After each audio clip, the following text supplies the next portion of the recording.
prison guards who became inmates. So basically in this video we're gonna watch cops who became criminals because of their stupidity. Let's go. At the Lauderdale County Detention Center in Alabama, Vicky White starts her shift as a guard on April 29, 2022, and it looks like a completely normal workday for her. White had just told her colleagues that she was taking an inmate to the local courthouse for a psychological evaluation.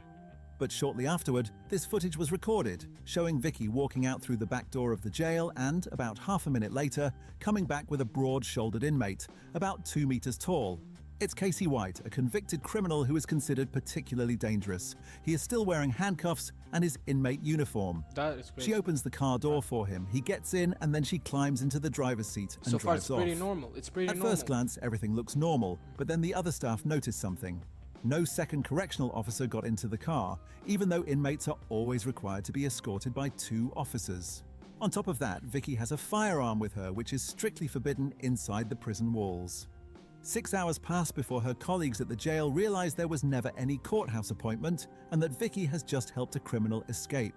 But why did Vicky White do it? She and Casey secretly built a close connection to each other inside the jail and planned the escape long in advance. Vicky even sold her house and got a car specifically for it. For 11 days, they managed to stay undetected by constantly switching vehicles and hiding in motels. When Casey's ex-wife heard about the whole That is the smartest strategy to escape prison. You, Casey, you're the smartest man. Alright? Criminals, take notes. Make friends with the cops. thing in the media, she was shocked and immediately warned Vicky. If she is still alive, get the hell out. Run, run, run as far as you can and turn yourself in. The escape ultimately ended in a high-speed chase.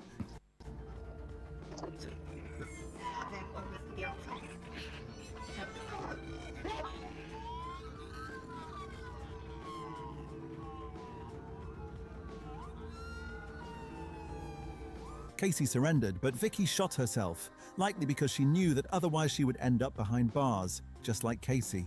What's wild is, this case isn't a one-off. In this video, we are showing you some of the wildest things guards have done. Take 33-year-old Charlene Diane O'Banion.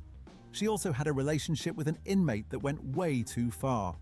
The woman from Texas worked at the Montgomery County Jail and fell in love with No. What's that camera shot, bruh? far. Oh no, this is bad. Yo, is there a problem with the camera or is it her, bro? Her face is like inverted like this, bro. Ew. The woman from Texas worked at the Montgomery County Jail and fell in love with 28-year-old inmate Jacob Parker. The two of them were constantly on the phone and secretly met inside the jail in places that were not under video surveillance. But at some point, the other inmates became suspicious and informed the jail administration. On December 17, 2021, Charlene was confronted with the allegations, and at first she still thought she could simply deny everything. Have you talked to him on any jail phone calls or anything like that? No. None at all? Okay. What she did not know was that the police already had evidence. They suddenly played one of Charlene and Jacob's phone calls, which they had listened to and recorded. And from the content, it was immediately obvious this was not just a friendly conversation. I guess you're horny? Oh, yeah. I mean, you felt me. I was like soaking through my clothes. Charlene's explanation was that they had already known each other before his time in jail and had exchanged numbers back then. Everything they talked about on those calls, she claimed, had happened years earlier, but the officers kept pushing her, and at some point she could not keep her lie going anymore. I honestly, like, I don't know the rules in America or Texas, if I'm correct, but like, is she a criminal now or is she an inmate for talking to this criminal or falling in love and constantly talking?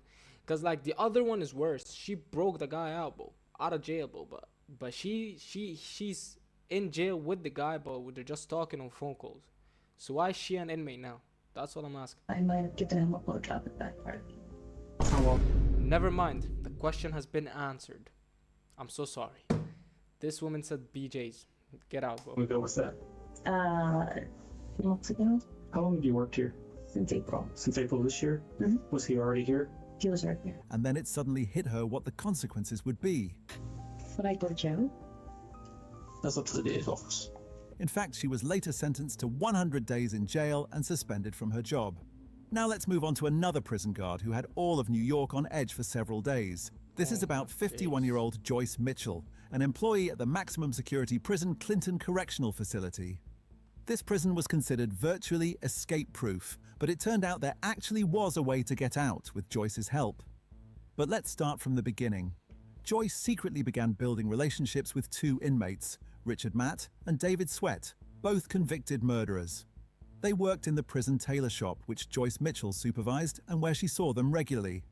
A witness said he constantly saw her disappearing into a back room with the two of them. Back there, they were unobserved enough to hatch a completely absurd plan. One day, Joyce came into the prison with a package of raw meat, with a hacksaw blade hidden inside, smuggled it into the workshop, and handed it to David. He then started cutting holes into the walls of his cell, and from then on spent nights inside the prison, where he cut through pipes and walls.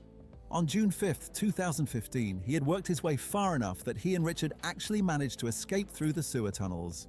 But Joyce's help was not finished yet. The plan was that she would meet the two inmates outside and even drive the getaway car. However, shortly before that, she had a... Yo, there's no way you prisoners were gooning to her, bro. Like, no offense, she look ugly as shit. And you guys are listening, and you guys are the pets, basically, to whatever she tells you to do. Like, that's mad, bro. panic attack and did not show up at... Like, how the fuck do you guys actually listen to that? That ugly thing over you guys actually listen to? Oh, hell nah. Hell nah, bro. I'd spend my years in jail, but better than whatever this is, bro. the agreed meeting point. So the murderers fled on their own and triggered a 3-week manhunt in New York. In the end, they were found in the woods, and Richard Matt died in a shootout with police. David Sweat was captured again and taken back to prison. Joyce was too, and she was sentenced to 4 years in prison for helping them escape. Another prison guard whose workplace suddenly became his new home is Matthew Jaskula, a 27-year-old prison guard from Buffalo in New York. That's the first man. He abused his power in the worst way you can imagine. On May 19, 2016, he and his colleagues arrested 38-year-old Sean Porter on the streets of New York because he was accused of harassing someone. As they brought him to the station, this surveillance camera footage was recorded.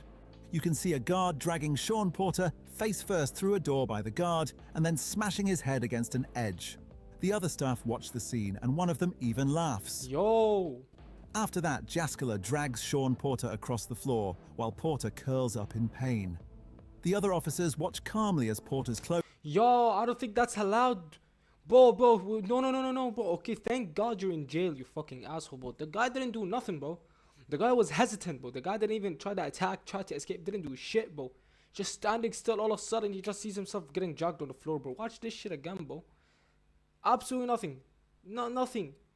Did nothing wrong in his life.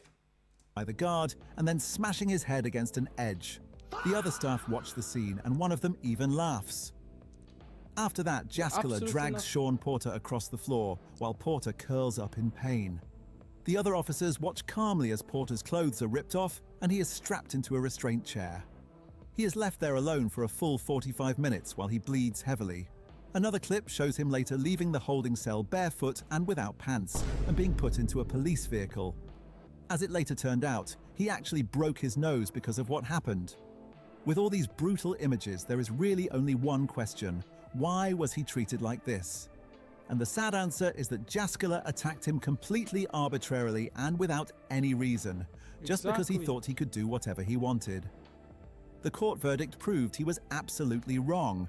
Jaskula was sentenced to 18 months in prison for using excessive force, but he was not the only one to abuse his position as a police officer.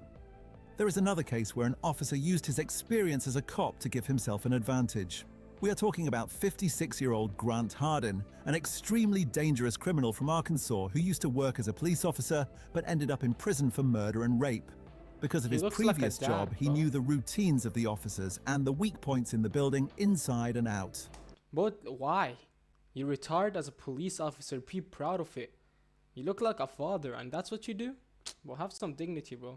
And that is exactly what he used in May 2025 to escape from prison in a spectacular yet inconspicuous way. He simply put on a correctional officer's uniform and then casually walked out of the prison without anyone stopping him. An employee even opened the security gate for him because he thought it was a colleague. His escape was immediately all over the news and the entire area was put on alert. Residents were told to lock their doors because Harden was considered highly violent and armed. The people who were most afraid were those who had already been victims of Harden, for example, the sister of one of his murder victims. Are you scared that he's going to come after you? As bad as I hate guns, we have one loaded, Just in case. Damn. just in case. It took 12 days before the police found him in the woods and locked him up again. Now let's talk about a prison guard whose salary apparently was not enough for him and who wanted to earn a little extra money. Tyler Moody from the Collin County Jail in Texas apparently thought, who would be better customers than the inmates I'm supposed to be guarding?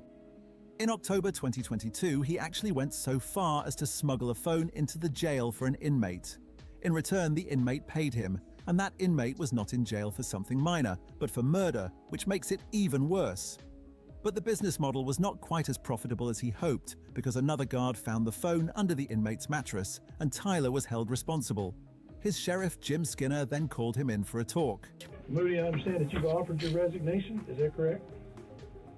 Have you offered your resignation or not? I can keep my job or no. Well, you can't keep your job, okay? So let me just make it easy. You're fired. You're no longer an employee here. You understand? Just quick and He simple. then forced him to take off his uniform because he did not deserve to wear it. Corruption is considered a third-degree felony in the United States, which means Tyler Moody actually had to go to prison for this mistake, and specifically to the same jail where he worked. But it is not only in the United States that prison staff keep making headlines because of misconduct. Now let's look at a case from Scotland that shows how quickly even a seemingly small moment can destroy everything.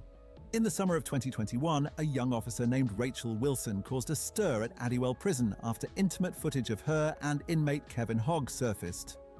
In the video, you can see Kevin Hogg setting up his phone in his cell and then waiting for her behind the door. First, they talk briefly, then Rachel steps into the cell and a passionate kiss follows. You can see that she does not resist and that the kiss is consensual. However, she certainly would not have agreed to being filmed. Kevin Hogg had lured her into a trap. He had Yo, honestly, I am shocked. I wanted to pause the video like a few seconds ago, bro. But again, bro, they just fallen in love, bro. I don't know, like why is she in jail, bro? She didn't help him.